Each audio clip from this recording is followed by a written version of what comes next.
So we're 0-3, Yep. and 0-3, as far as I'm concerned, is a pretty steep climb. Since 2000, there's only been a handful of teams that have actually made the playoffs after starting with an 0-3 record. And with the way this team has been playing, I'm not really confident we're going to be one of them. Uh, Even so, it's early enough in the season.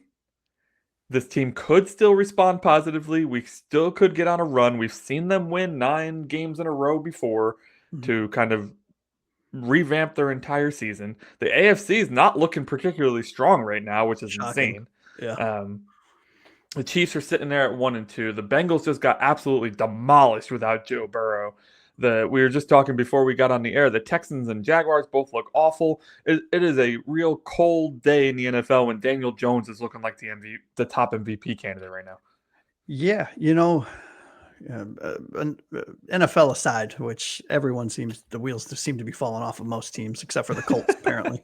Um, Miami, 0-3, right? It's look, like you said it, historically 0-3 teams, they don't make the playoffs, let alone have a competitive year. And No.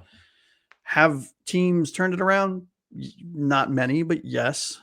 Um, do I think we have the mental fortitude, for lack of a better term, to do it right now in the manner in which we both know it needs to be done?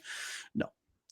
And look, I just got done waxing poetic about, hey, you know what? We need to find positives.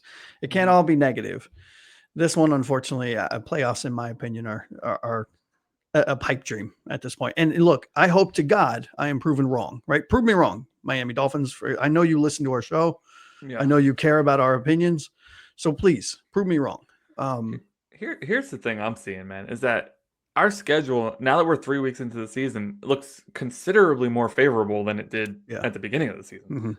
Mm-hmm. The Jets look bad again. Carolina, although they just thrashed Atlanta for the most part, they look bad. Chargers are a competitive competition, but they're coming to us. We're not going to them. Mm-hmm. That's a positive.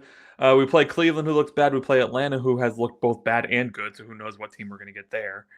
And then later on in the season, we get New Orleans and New York again. We get Pittsburgh, who's looked bad. Cincinnati without Joe Burrow, who looked awful in their first game without him. And then we get Tampa and New England. Like, yes, realistically, we have the schedule which would allow us to sneak into the playoffs should we win the games that we think we could win. My question, though, on this is why? What does that get us? Do we think we can win a playoff team? Does it really tickle the little fancy of the fans if we make the playoffs after an 0-3 start? Like, does that make anybody happy? Because what that means is that Chris Greer and Mike McDaniel are sticking around. I am sick and tired of this era of football from these two at this point. So even if Yeah. we make the playoffs and we get blown out again, I'm not going to be a happy camper. Will any Dolphins fan be a happy camper? Yeah, I mean, I think I probably would be a little bit, because what a cool story, right? 0-3, the wheels have fallen off. Everyone's shit in the bed left and right. Tua looks like worse than the high school version of himself. Mm. The coaching staff is imploding. Our cornerbacks are hot garbage. Our safeties our captains are making causing game changing penalties in the weighing moments of a very tight game against a division rival. Everything is drab and dark right now. And if we were to Sure. turn it around, I think it would be a really cool story. Like, However, yeah, however, yeah. I okay, was gonna say I know. However, you avoided my question. yes, I agree with you, because where it is a very cool story and it would be a really amazing thing to experience as a fan. I mean, this coaching staff there needs to be change. And what have we seen from Ross? Now, let me preface what I'm about to say with, I'm a Ross believer. I think Ross is a very good I almost said GM, owner of this team in a lot of ways. He's bad in some ways, but in a lot of ways that what you want from your from your owner is to write checks and stay the fuck away from football operations, right? Hire people, trust your people, and if they don't do well, hold them accountable and get new ones. That's the part that he sucks at, is holding people accountable, because Chris Greer has been in his position now for what? They're not in his with the team for 25 15, years? 25, something like that years. He's been Yeah. in this position for 8-ish, 8, yeah. 9. he hasn't been good, right? He's made some decent draft picks. He's made some good trades. He's made some good signings. Change is needed. And if you can't see there's no it, depth. no, if you can't see that change is needed, you are a blind fan. Take your rose-colored glasses off and really have a come to Jesus moment with yourself.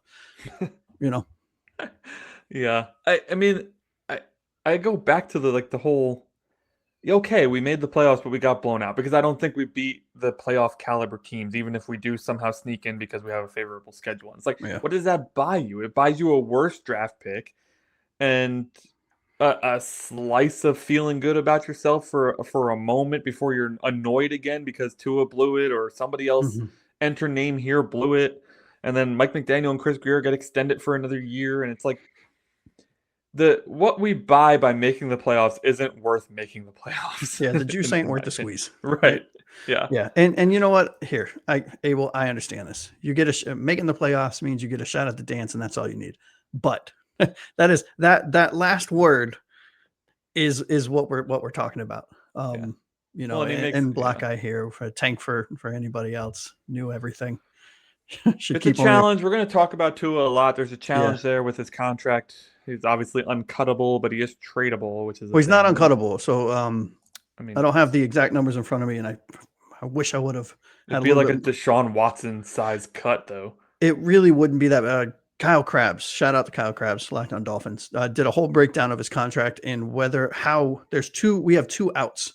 I don't know the numbers, and I'm not going to pull them up while I'm on the show live. I don't think that's fair to the fans to watch me kind of head down doing some research. But essentially, there's a way for us to next season to push his money out and cut him post June, and it would still be a substantial cap hit. And then there's another scenario in which we don't push his money out and cut him, but pay him a certain amount, or we hold him over for a year. I can't really. We do have outs of his contract that aren't horrible, that are I mean, I palatable. think regardless, we're paying him in somewhere in the $50 to $60 million not to play for us. No, it's Which actually what if Kyle Krabs' math was right, it was like in the high 30s. he's the Which only person I've heard report it that way. yeah, Everybody else yeah, is reporting 50 to 60. So not yeah. that I don't trust Kyle, but No, I'm just saying. I'm not saying he's right or wrong, but yeah, yeah. it's interesting. What I find more interesting even than that is that suddenly there's like a talking head collaboration in favor of Mike McDaniel, as if he didn't have any role in the re-signing of Tua Tagovailoa, or he hasn't had any role in the shape of this roster. Suddenly, everybody's jumping on Chris Greer, and he deserves a lot of it. Sure But does. there's just suddenly this huge like talking head momentum Mhm. towards. Well, it's not the coach's problem; it's the GM's problem. Bro, if he did not want Tua, they wouldn't have re-signed Tua, right? Like Chris Greer is a coach's GM. We've talked about this 1,000 times. Do not listen to these talking heads who have no idea what the Dolphins organization is like, because Yeah. it's just not true. The, Greer gets who the coach wants. I know that there was a lot of controversy around Brian Flores wanting Herbert over Tua. We still don't know, and we probably never will know if that's true, because Flores, even in his disgruntled state, did not say that. Mhm. So, listen, I am confused by the sudden momentum for Mike McDaniel as a coach.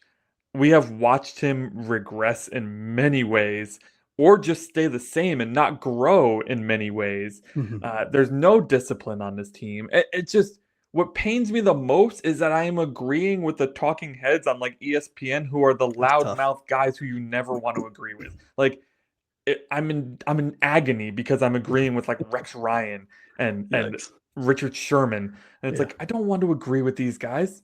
No, and I look, I get it, right? And I understand you're kind of waxing poetic a little bit, but you're not also at the same time. And I will say this. I am leaning towards getting away from Mike McDaniel. Do I think he could be successful in his next stop? I've said it since the offseason. I think Mike McDaniel is the type of coach that'll take his collective experience here with the Miami Dolphins, maybe be a coordinator for a year or two, get a second head coaching job, and be a very successful head coach, right? Because he still has a lot to learn. Even if he turns this thing around, in air quotes, and we make the playoffs and everyone is shitting rainbows because, hey, Miami went from 0-3 to the playoffs. Cool. There, to your point, there are so many basic things that he is not doing well as a head coach. Our team isn't prepared. There's pre-snap things. There's can't get to play-ins on times. There's wasting timeouts. There's situational awareness that he lacks. There's so many things. Yeah. At a certain point, it's not about is he a good or bad coach.